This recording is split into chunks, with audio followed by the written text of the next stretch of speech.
What is up, you guys? This is JP coming at you with another video. First things first, for all things fitness related, in-person training programs, anything that has to do with me and fitness related, you want to get into contact me, all that good stuff, head on over to jpfitnesspro.com. My training programs are going to be dropping July 1st, 2020. Mark that date on your calendar, make a mental note. There's going to be training programs for hypertrophy and training programs for powerlifting, so getting stronger in the big three. Mark that date and do not forget it. All right, today's video is kind of a redo of a video I did a year and a half ago, and I know I bring that up sometimes. You guys may be saying, like, why are you doing redos of old videos? One, I have a lot of new people watching the channel. Two, I feel like I can probably explain it in a better way. Just three, I feel like, I don't know, I feel like I still see people doing this, you know, so I redo a video because maybe if I, there's a new audience and I can hit new people and I keep seeing the issue, you know, I wanna keep doing this until I can help people avoid these problems. But that's why I'm kind of doing some of these redos. So I did this video probably about a year and a half ago, but somewhere around there. So for those of you who are new, you guys are gonna get to see this point again. All right, this video is about an exercise that I commonly see in the gym, and I've actually seen this like 3 times today when I was at this gym, but earlier today. I'm not trying to pick on anyone or point anyone out if you're seeing this, but it's just something that I commonly see, and I think it's just a misunderstanding of biomechanics. So I'm gonna show you guys the exercise, and you're probably gonna instantly recognize it, and then I'm gonna explain to you what it is and the problem with it. But the exercise is when they'll grab dumbbells, it's 99% of the time used as a warm-up, they'll start doing this. And what this is they're trying to warm up their rotator cuff, whether it's an internal or external rotation.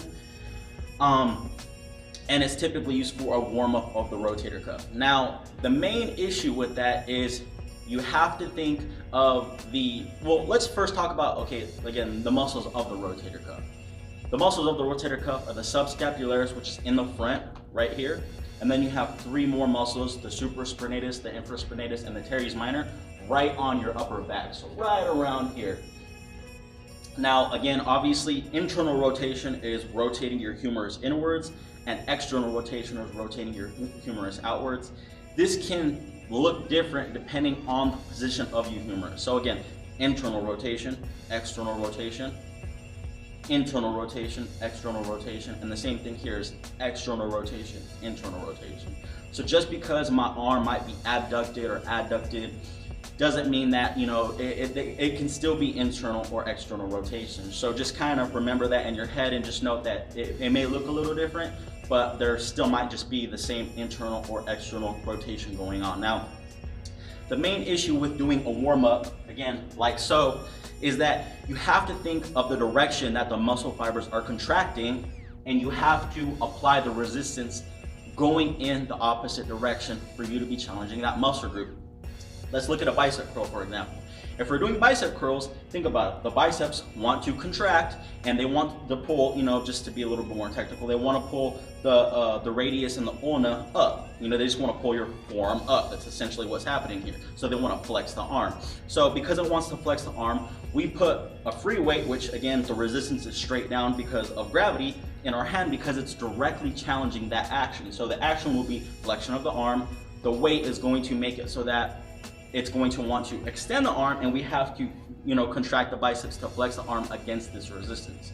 Now, you can take the same concept and apply it to anything. You can do a push-up, same thing with a body weight. We want to press away from us, and then our body weight is wanting us to go down, and our body weight's because of gravity. That's how you challenge a muscle group. You want to go in the opposing direction of the way the muscle wants to contract. And then obviously the rest is whatever you want to do with your training program. But when you take this, for example, you got to think what's going on is what muscle groups are actually being challenged. When you have this in your hand and you're doing this, think about it. Because free weights, the resistance is straight down because of gravity. Obviously, if I were to just relax, this happens and my arm goes straight.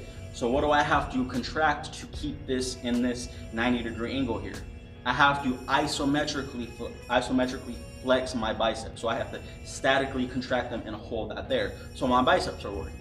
So when I'm internally and externally rotating like this, there actually is no challenge to an external or internal rotation. If I wanted a challenge to an external rotation, I need a resistance going in this direction. So if I were to take my hand and pull this way, and I try to externally rotate against the resistance of my hand, that would be a resistance. Now, I'm not saying do that for your resistance, but I'm just saying that would actually be resistance. This dumbbell is not giving me resistance to an external or internal rotation. It's giving me resistance straight down.